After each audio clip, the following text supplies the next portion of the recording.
विचार करत नाही, ही मोगली संस्कृती आहे.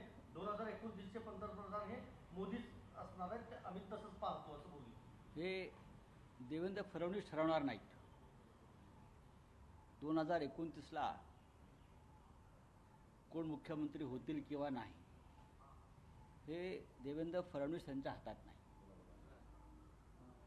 2019ला महाराष्ट्रात लोकसभेला देवेंद्र फडणवीस यांच्या पक्षाचा पराभव झालेला आहे.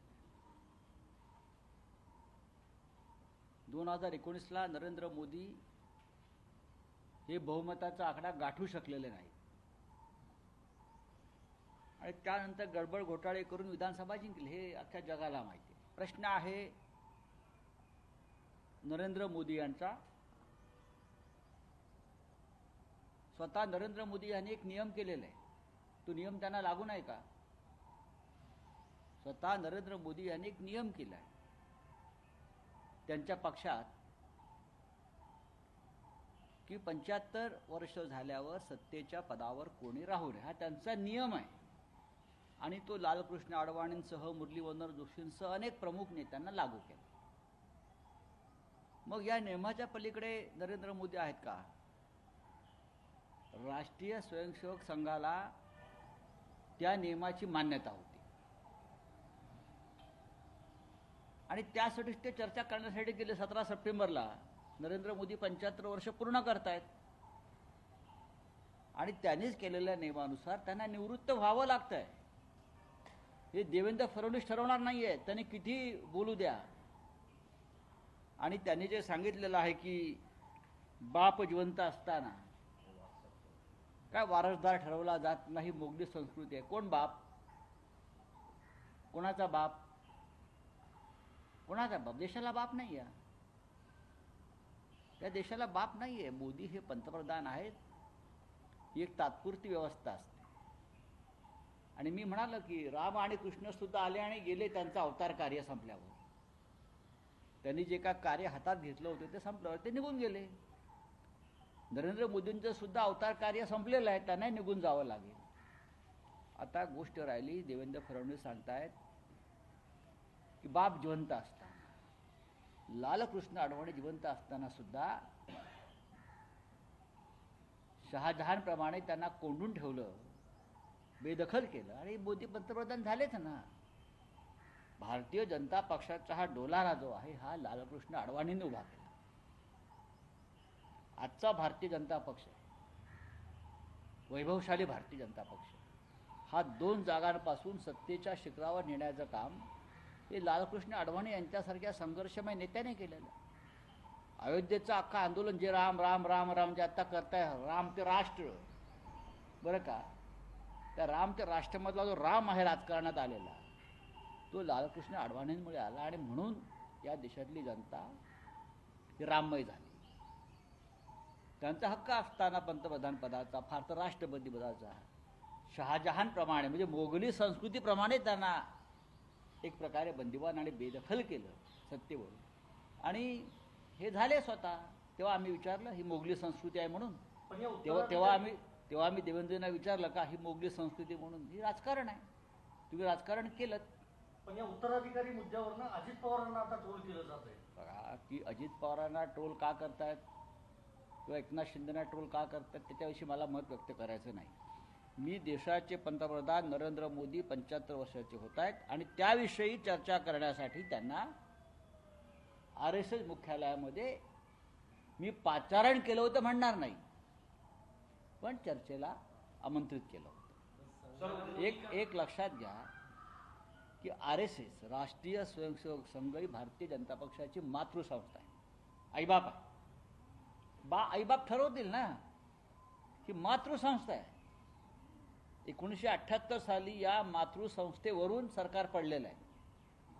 जनता पक्षामध्ये अटलजी अडवाणीजी होते आणि त्यांनी आपल्या RSS वरच्या निष्ठा संपवायला नकार दिला म्हणून सरकार पडलं. त्याच्यामुळे RSSचं काय महत्त्व आहे भाजपमध्ये आणि राजकारणामध्ये हे देवेंद्र फडणवीस यांना मी सांगायला हवं असेल तर ते नकली संघ स्वयंसेवक आहे. सर, तुम्ही ज्या पद्धतीने म्हणतात की पंतप्रधान नरेंद्र मोदी हे RSSला का नको बातम्या झाल्या. कारण भाजपची संसदीय बोर्ड आहे, त्याच्यामध्ये कोणत्याही गोष्टीवर चर्चा केली जात नाही, अध्यक्ष ठरवलं जात नाही. एवढ्या राज्यामध्ये यांची सरकार आहे, त्यामुळे नोकरी झाले आहे. नाही बघा, हा त्यांच्या पक्षाचा अंतर्गत विषय आहे. RSS आणि भारतीय जनता पक्षाचे संबंध कसे असावेत आणि काय त्याच्यावरती मी बाहेरच्या माणसांना मत व्यक्त करणं हे चुकीचं आहे पूर्णपणे. पण आतमध्ये काय चाललं आहे याच्याविषयी आमच्याकडे माहिती असते. या देशाचं राजकारण आम्ही करतो, शिवसेना करते, उद्धव ठाकरे साहेब करतात, शरद पवार करतात. तुम्ही जशा आमच्याकडल्या घडामोडींची माहिती ठेवत असता तेव्हा त्याच पद्धतीनं आम्ही तुमच्याकडल्या अंतर्गत घडामोडीची माहिती आम्ही ठेवत असतो. भारतीय जनता पक्षाच्या अध्यक्षपदाची मुदत संपलेली आहे, तरीही भारतीय जनता पक्ष त्याचे हे शिखर पुरुष अध्यक्ष नेमू शकले नाहीत. कारण भारतीय जनता पक्षाला जो अध्यक्ष नेमायचा आहे त्यात राष्ट्रीय स्वयंसेवक संघाचं एक भूमिका आहे आणि ती भूमिका त्यांना मान्य करावी लागेल असं संघाचं म्हणणं, ही आमची माहिती आहे. आताही नाही म्हणतील पण आमची पक्की माहिती आहे. तसं नसतं तर ताबडतोब नेमला असता.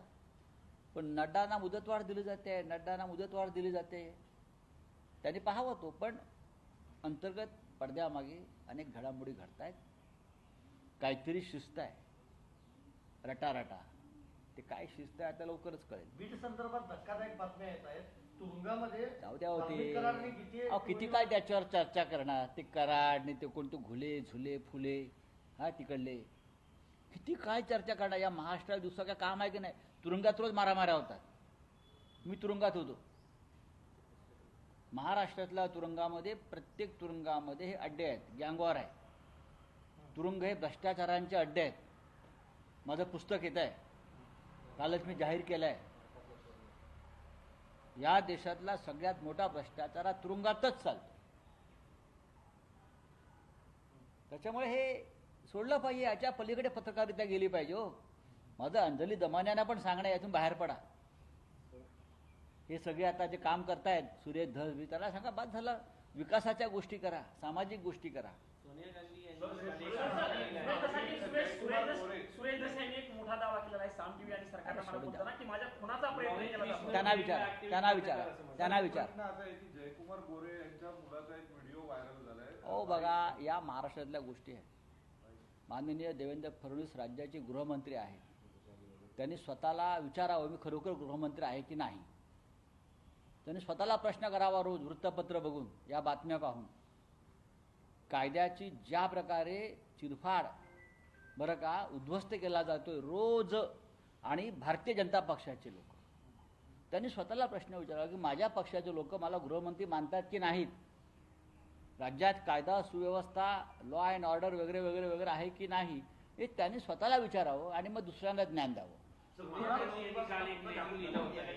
महाराष्ट्र नवनिर्माण सेना पुन्हा जागृत झाली आहे. त्यांनी म्हटलंय की आता मराठी भाषेचं काम होत बघा, त्याच्यावरती माझं काल वक्तव्य झालेलं आहे. सकाळी आम्ही बोललेलो आहोत. काल मुंबई फार जागरूक आहे या बाबतीमध्ये. ठीक आहे ना, मराठीविषयी त्याने एक भूमिका घेतली आहे. लोकसभेला त्याने हिंदुत्वाची भूमिका घेतली होती, विधानसभेला अजून एक भूमिका घेतली.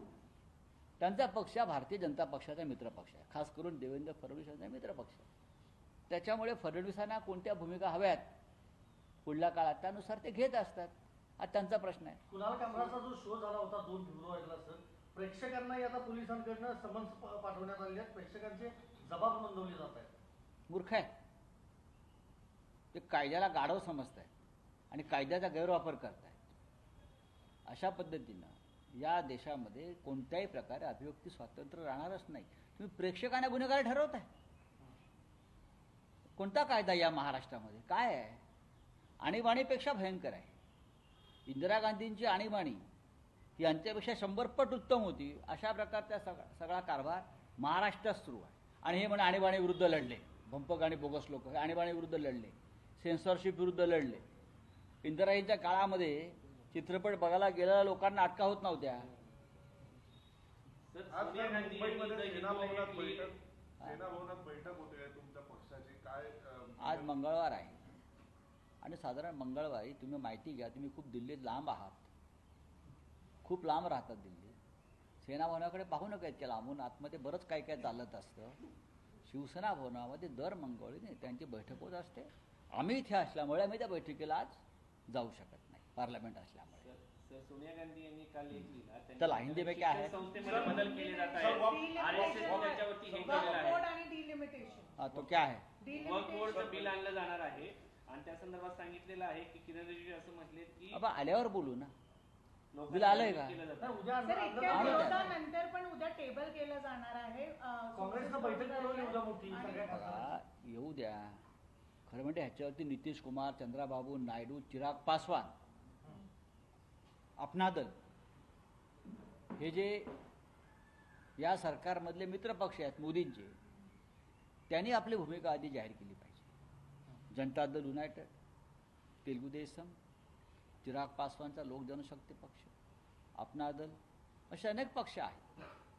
त्यांनी या बिलासंदर्भात आपलं मत व्यक्त आधी करावं, मग आम्ही आमचं मत व्यक्त सुधीर करू. मुनगंटीवारांनी पुन्हा एकदा नाराजी व्यक्त केलेली आहे. जाऊ त्यांनी द्या. म्हणतात दिल्लीचं तख्त महाराष्ट्रावर राखायचं असेल ठीक आहे. तर चंद्रपूरनं वजा करून हे होणार नाही असं त्यांनी म्हटलेलं आहे. महाराष्ट्र खूप मोठा आहे. महाराष्ट्रामध्ये चंद्रपूर नाही. Sir MK Stalin one more time last वीकला बघितलेलं डिलिमिटेशनला घेऊन मीटिंग्स आफ्टर मीटिंग्स करतायत. करू द्या. साऊथ घाबरत आहे की त्यांचं डिलिमिटेशन झालं तर त्यांच्या सीट्स कमी होतील आणि कम्पॅरेटिव्हली नॉर्थ येणार. आपण सपोर्ट करतात की नाही? नाही, त्याच्यावर अजून आमच्याशी त्यांनी चर्चा केलेली नाही. हा फक्त दक्षिणेचा विषय नाही आहे. हा डिलिमिटेशन हा संपूर्ण देशाचा विषय आहे. या संदर्भात आम्हाला एकत्र येऊन त्याच्यावर चर्चा करावी लागेल, बोलावं लागेल. कोणाचं किती नुकसान होतं आहे आणि मोदी शहांचा किंवा भाजपचा किती फायदा होतो याच्यामध्ये प्रॉफिट अँड लॉस. मोदी आणि शाह प्रॉफिट अँड लॉस शिवाय काही करत नाहीत ना, फायदा आणि तोटा बघता. चला, हो गया. सर, हिंदी में जानना चाहेंगे वक्त बिल आज आ रहा है, कल आने वाला है. इसके ऊपर कल किरण रिजिजू ने कहा है कि कुछ लोगों को भ्रमित किया जा रहा है.